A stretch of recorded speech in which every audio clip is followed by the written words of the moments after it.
Si vous pensez que vous saurez vous arrêter avant l'épuisement, cette vidéo risque de vous déranger un peu. Beaucoup de personnes arrivent en consultation en me disant « Je suis épuisée, je suis stressée, je sens que je récupère plus, je me reconnais plus ». Et souvent, elles pensent que c'est à cause du travail, de la charge mentale, des enfants, de la to-do list, des responsabilités. Et bien sûr, tout ça, ça pèse. Mais avec le recul, je peux vous dire une chose, ce ne sont souvent que des révélateurs. Les vraies racines de l'épuisement sont beaucoup plus profondes. Moi, il m'a fallu une grossesse, une séparation, plusieurs changements d'environnement professionnel, quelques deuils au passage, et malgré tout ça, je n'ai pas entendu. Je pensais que ça irait mieux après. Après ce changement, après cette étape, après cette période, après ce fameux « quand j'aurai le temps ». Spoiler, le temps n'est jamais arrivé avec un bouquet de fleurs et une tisane. J'ai continué, j'ai tenu, j'ai serré les dents jusqu'à ce que mon corps se rende malade, jusqu'à la chirurgie, jusqu'à l'ablation d'un organe. C'est là que j'ai compris que l'épuisement, ce n'est pas seulement en faire trop.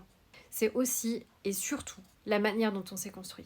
Le besoin de prouver, la peur de décevoir, la difficulté à dire non, l'habitude de passer après tout le monde, la croyance qu'on doit tenir, gérer, assurer, même quand tout en nous demande d'arrêter. Et ça n'apparaît pas toujours dans les listes des signes du burn-out. On vous parle de fatigue, de sommeil, d'irritabilité, de perte d'envie, mais rarement de ce qui vous pousse à ignorer tous ces signaux. Et c'est bien ça le piège. On ne voit pas toujours l'épuisement arriver, parce qu'on est persuadé qu'on maîtrise encore, qu'on va s'arrêter avant, qu'on saura reconnaître la limite. Mais si vous pensez que ça ne peut pas vous arriver ou si vous croyez que vous saurez vous arrêter à temps, je vous le dis avec beaucoup de douceur, mais sans vous caresser dans le sens du déni, vous vous trompez probablement. Le corps parle longtemps avant de s'effondrer, mais encore faut-il avoir appris à l'écouter. Parce que sortir de l'épuisement durablement, ce n'est pas juste alléger son agenda, c'est aussi arrêter de se trahir.